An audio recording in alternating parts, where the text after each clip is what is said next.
Welcome to the Slop Farm. Enjoy the video. In this video, I will help you fix your Ford Ranger's Bluetooth connection. First, let's start with some quick and easy checks. Make sure your phone's Bluetooth is turned on and set to discoverable. Also, confirm that your Ranger's infotainment system has Bluetooth enabled.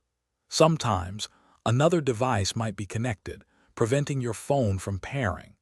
A quick look at your phone settings can often resolve these simple issues. Next, we'll try a classic troubleshooting step, deleting and repairing. On your phone, go to your Bluetooth settings and forget or delete the Ford Ranger. Do the same on your Ranger's infotainment system, removing your phone from its paired devices. After that, fully restart your phone. Then turn off your Ranger, wait about 30 seconds and restart it. This clears temporary glitches and often fixes connection problems. If the previous steps didn't work, a master reset of your Ranger's infotainment system might be necessary. This will erase all personal data and settings, returning it to factory defaults. Consult your owner's manual for specific instructions, as the process can vary slightly. Also, ensure both your phone and your vehicle's software are running the latest versions.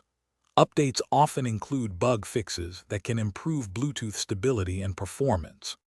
Finally, if you're still experiencing issues, try connecting a different phone to your Ranger to determine if the problem lies with your vehicle or your original device. You might also check your owner's manual for fuse locations related to the infotainment system, though this is less common for Bluetooth-only issues.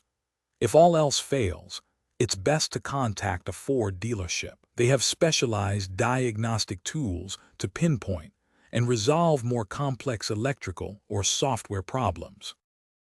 Thanks for watching. Consider subscribing if we helped you today.